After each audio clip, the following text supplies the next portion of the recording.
नमस्कार, आप देख रहे हैं प्रो इंडिया टीवी न्यूज। और एक उम्मीद ने कानपुर नगर में अपना एक तीसरा कार्यालय खोला है। और वास्तविकता में ये नगर जितना बड़ा है उतना एक उम्मीद से आस भी है। आज एक उम्मीद की सचिव दीक्षा यादव जी हमारे सम्मुख आई हैं और इस कार्यालय का उन्होंने उद्घाटन किया है। विवेक जी के सहयोग से एक कार्यालय और सौरभ जी के सहयोग से ये कार्यालय जो विनोबा नगर में खोला गया है, वास्तविकता में ध्यान रखकर कि लोगों की समस्याएं जो बहुत छोटी से छोटी समस्याएं, चाहे वो शिक्षा की समस्या हो, चाहे वो स्वास्थ्य की समस्याएं हो, चाहे अन्य समस्याएं हैं, एक उम्मीद से यही उम्मीद की जाएगी कि कहीं ना कहीं उनकी समस्याएं हल हो। जैसा कि आज ये तीसरा कार्यालय खुला और आपके संरक्षण में, और मैं पहले कार्यालय में भी था, दूसरे में भी था और तीसरे में भी था, लेकिन दोनों कार्यालय में आपका इंटरव्यू नहीं हो पाया। लेकिन आज मेरा भी सौभाग्य कहीं ना कहीं कि इसी बहाने इंटरव्यू हुआ और उम्मीद ये लग रहा है कि एक उम्मीद से यहाँ की जो आसपास के क्षेत्र की समस्याएं हल होंगी। किस उद्देश्य से ये कार्यालय खोला गया और क्या ध्यान रखा? देखिए, उद्देश्य तो हमेशा अच्छा ही रहेगा। हमेशा हमारा हम ये चाहते हैं कि उम्मीद का बस एक ही उद्देश्य है कि हम छोटे छोटे स्तर पे कुछ बड़ा बदलाव ला सकें। जैसे कि यहाँ पे स्वच्छता का एक बहुत बड़ा मुद्दा है। मुझे लगता है कि हम सबको मिलकर स्वच्छता पे, कानपुर को स्वच्छ बनाने पे बहुत ज्यादा ध्यान देना है।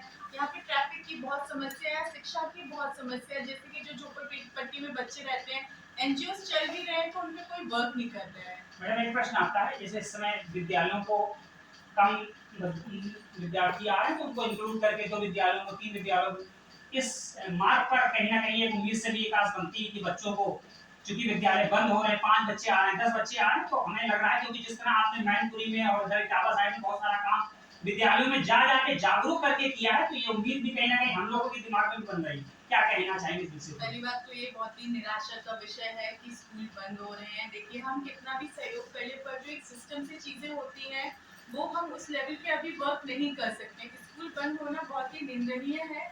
और मुझे लगता है कि अगर स्कूल में कोई समस्या है, शिक्षक में कोई समस्या है या बच्चों में कोई समस्या है, तो उन समस्याओं को निपटाना चाहिए। हमें उनके माँ बाप को जागरूक करना चाहिए, बच्चों को। इसके लिए हमें लड़ना पड़ेगा। लेकिन स्कूल बंद करना कोई समाधान नहीं है। और जो हमारी तरफ से कोशिश है वो तो हम हमेशा करते हैं। बच्चों को जिस तरीके से सहयोग की जरूरत होती है हम हमेशा खड़े हो। एक उम्मीद हमेशा बच्चों की शिक्षा को लेकर बहुत ही ज्यादा जागरूकता चाहती है और हम निरंतर उस चीज में लगे हुए हैं। लेकिन स्कूल बंद होना इस तरीके की, इस लेवल पे हम काम नहीं कर सकते कि स्कूल बंद हो जाए तो हम सारे बच्चे, जितने भी बच्चे, 5000 स्कूल बंद होना बहुत बड़ी बात है।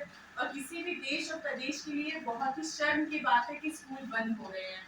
इसके लिए हमें बहुत आगे आना चाहिए, क्योंकि बहुत चाहे भले बच्चे 21 हो, 22 हो, 30 हो, उसमें बहुत सारे ऐसे बच्चे हैं जो बहुत अच्छे हैं पढ़ने में और उनके सिर्फ वही एक जरिया है शिक्षा लेने का। और ये बिल्कुल सही तरीका नहीं है। आप जाइए, आप सिस्टम बैठा हुआ है हर चीज के लिए, हम सिस्टम पे क्यों नहीं वर्क करते हैं? हम हमेशा, ये कोई तरीका नहीं है कि स्कूल जो बात है उसको खत्म कर दी जाए। आप बच्चों का भविष्य खत्म कर रहे हैं। इससे कितनी ज्यादा दिक्कतें होने वाली आने वाले भविष्य में। ये सिर्फ जितना देश आगे आया है ना, उससे 10 गुना पीछे चला जाएगा। 5000 स्कूल बंद करना बहुत बड़ी बात है और मैं इसके बहुत ज्यादा खिलाफ हूँ। और मुझे लगता है बाकी लोगों को भी इसके लिए मेरे साथ आना चाहिए, इस पे आवाज उठानी चाहिए, क्योंकि बच्चों का भविष्य अगर खराब होगा तो कहीं ना कहीं आने वाली पीढ़ी का पूरा भविष्य खराब है। नया कार्यालय आपके सुरक्षा में खुल रहा और उम्मीद है कि इस क्षेत्र में भी कहीं ना कहीं प्रगति देखने को मिलेगी। देखिए, इनके मार्गदर्शन में ये सब काम हो रहा है और मेरी कोशिश यही रहेगी कि यहाँ की जो भी समस्याएं हैं, जो भी हमारे पास लेके आएंगे, हम उसको सुचारू रूप से उसका कार्यान्वयन करवा पाएँ। और बाकी जो स्कूल ये बंद हो रहे हैं उसके पीछे एक मूलभूत कारण के पीछे जाना चाहिए कि आखिर बच्चे क्यों नहीं आ रहे।